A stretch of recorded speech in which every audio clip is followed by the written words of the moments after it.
Oh, il y a marqué Tête dans Allah une sur ton front. Oh, Kevin, il y a marqué Allah sur ton front. Gros, j'ai juste envoyé un coup de tête dans ma porte. Ouais, Je te mais jure, ça m'a Allah, il y a griffé marqué comme ça. Allah. Ouais, je jure, Va bizarre. faire la prière. Oh, Kevin, faut que tu fasses la prière. Ouais, faut que tu te convertisses. Bon, il y a beaucoup de personnes qui m'ont identifié cette vidéo pour savoir si oui ou non il y avait quelque chose qui expliquait ce signe-là qu'on pouvait voir, où on aperçoit un petit peu avec la tache de naissance ou la cicatrice, le nom d'Allah. Que ce soit dans le Coran ou dans la Sunna du messager alayhi salatu wassalam, il n'y a aucune preuve qui relate que ça devrait signifier quoi que ce soit. Il y a des symboles clairs que certaines personnes peuvent avoir sur eux, dont on parle. Le plus connu, c'est avec le mot kafir, avec le Dajjal. Donc ça n'a rien à voir, quoi.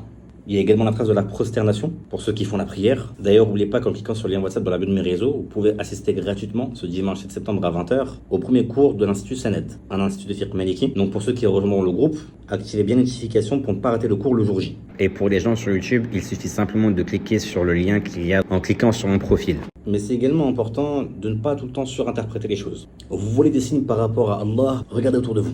Lisez le Coran. Allah, il nous en donne plein. Mais parce qu'en commentaire, on voit beaucoup de gens commencer à dire « Ouais, mais c'est un signe pour qu'il fasse la prière. » Qu'est-ce que tu racontes? Il a besoin d'avoir ça pour commencer à apprendre à faire la prière? C'est pas vrai. Et c'est triste de voir un petit peu le comportement de certains dès qu'ils voient un petit truc comme ça. Ça peut être par exemple un chaton qui va venir sur un imam qui fait la prière, un pigeon qui sera en train de se prosterner dans la mosquée, ou encore ce signe-là qu'on voit sur le front. Alors que les signes autour de toi, il y en a des milliers. Allah, il te dit justement de les voir, de méditer dessus. Mais le problème, c'est que les bienfaits d'Allah autour de nous, on n'arrive plus à les voir. Pourquoi? Parce qu'on s'est habitué. On a pris ça pour un acquis. Et c'est triste de voir qu'on est ébloui entre guillemets par beaucoup moins que ce qu'il nous montre au quotidien.